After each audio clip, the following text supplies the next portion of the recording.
বাহ! আমরা এখন খুব ভালো একটা জেনজি জেনারেশনে বাস করছি, তাই না? যেখানে গলির কুকুররা ওসির টেবিলে বসে টেবিল চাপড়িয়ে কথা বলে যে কোন সাহসে ধরে নিয়ে আসা হয়েছে তার ভাইকে, তার ভাইয়ের ছবি পাঠিয়েছে।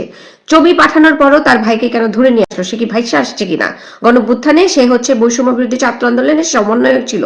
সমন্বয়কের পরিচয় দিয়ে ওসির সামনে ওসির টেবিলে বসে সে বলতেছে যে এসআই কে সে পুড়িয়ে দিছে।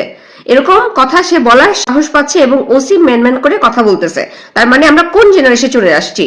আচ্ছা, তোমরা যে বলতেছো ছাত্রলীগ ভাইরা, ভাই আমি এখন যদি কথা বলি, আমার মুখ যদি ছুটে সত্যি কথা যদি বলতে যাই, বলবা কি যে আমি হচ্ছে আওয়ামী লীগ করি, আওয়ামী লীগ আমার পে করছে, টাকা দেয়। আওয়ামী লীগের কারোর সাথে আমার কথা হয় না, চিনি না, জানি না, আওয়ামী লীগের সাথে আমার কিছু হয় না। কিন্তু যেটা ন্যায় কথা, যেটা সত্যি কথা, যেটা ফ্যাক্ট, সেটা তো আমাকে বলতে হবে। এখন ফ্যাক্ট যদি বলতে যাই, আমি বলবো, তোমরা আমার যা খুশি তাই মনে করো।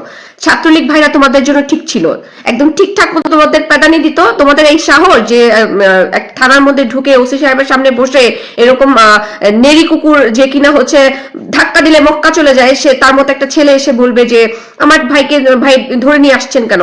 তোর ভাইকে কেন, তোর আব্বাকেও যদি ধরে নিয়ে আসে তাহলে ওসির কোনো অধিকার নাই তাকে ওখান থেকে ছেড়ে দেয়া। ওই আসামিকে যাইতে হবে কোর্টে, কোর্টে ম্যাজিস্ট্রেটের সামনে দাঁড়ায় উকিল নিয়োগ করে তারপরে যেটা হবে অর্ডার, সেই অর্ডারের ভিত্তিতে হয় জেলে যাবে অথবা সে খালাস পাবে। This is the process. আর তোরা এখানে বসে মানে সরি, আমার আমার ল্যাঙ্গুয়েজ খারাপ হচ্ছে, এরকম জেনজি বা এই যে বৈষম্য বিরোধী ছাত্র আন্দোলনের সমন্বয়কের দাবিতে হান্নান এটা শুরু করেছে, থানার মধ্যে গিয়ে আসামিকে ছাড়িয়ে নিয়ে আসছে। হান্নান থেকে শুরু, এখন এই যে নেরি কুকুরগুলো হচ্ছে থানার মধ্যে অফিসে গিয়ে এই ধরনের হুঙ্কার মারার সাহস পাচ্ছে।